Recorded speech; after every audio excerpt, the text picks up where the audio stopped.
New Year's Day in New Orleans turned into a scene of tragedy and terror. As revelers celebrated on Bourbon Street, a pickup truck plowed into the crowd. The horrific incident left 15 people dead and dozens injured. The attack, which took place just before midnight, sent shockwaves through the city and the nation.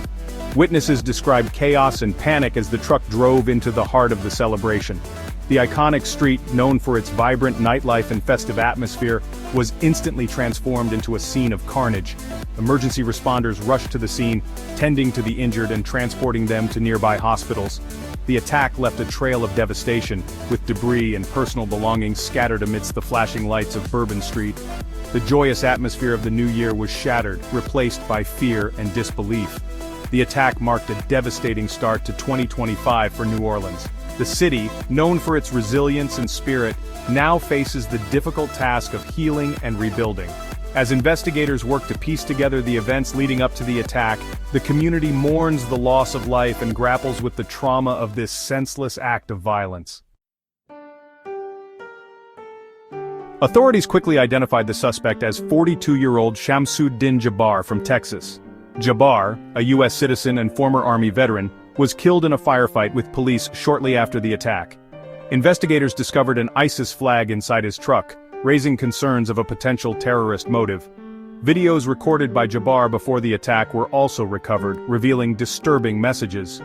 In the videos, Jabbar expressed allegiance to ISIS and outlined his initial plan to harm his family. The videos also revealed his personal struggles, including a recent divorce and mounting financial problems. While these personal issues provide some context, they do not diminish the gravity of his actions or explain the full extent of his radicalization.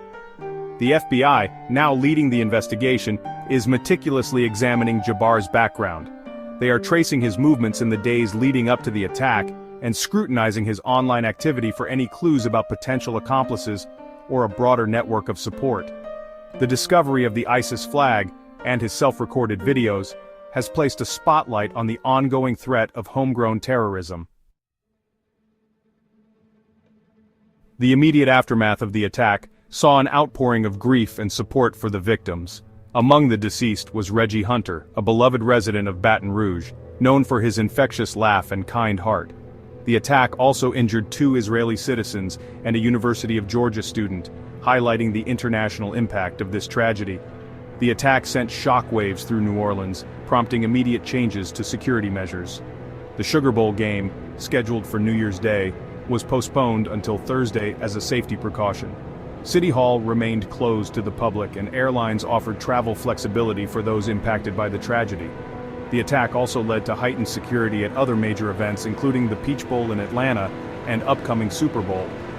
The tragedy has cast a pall over the city's vibrant tourism industry, with experts predicting a decline in visitors in the coming months. The economic impact of the attack is still being assessed, but the human cost is immeasurable. The community is grappling with the trauma, and mental health services are being provided to those affected by the tragedy. As the investigation enters its second day, the FBI is pursuing multiple leads. They are analyzing evidence collected from the crime scene, including potential IEDs found near the attack site and inside Jabbar's truck. The FBI is also investigating several locations in Texas connected to Jabbar, hoping to uncover further information about his motives and any potential accomplices. Initially, investigators focused on 3 men and 1 woman seen on surveillance video near the attack site. However, they have since determined that these individuals are not connected to the attack. The investigation remains fluid, with authorities urging anyone with information to come forward. The attack has raised questions about security measures on Bourbon Street. Reports indicate that barriers and bollards designed to prevent vehicle attacks were malfunctioning and in the process of being replaced.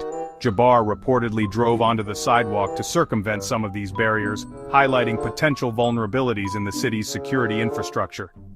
The attack has prompted a review of security protocols, not just in New Orleans, but at public events across the country.